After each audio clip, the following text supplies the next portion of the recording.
Saw the list of speakers and was very interested in hearing about processes. So specifically when I saw Al Levy's name on there, I said, man, I gotta go check that out. And of course it didn't hurt to check out Tommy Mello's operations also.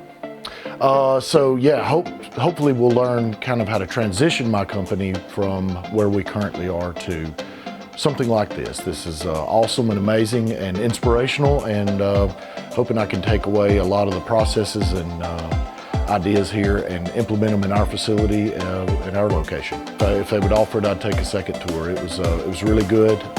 Very impressed with the operation from top to bottom.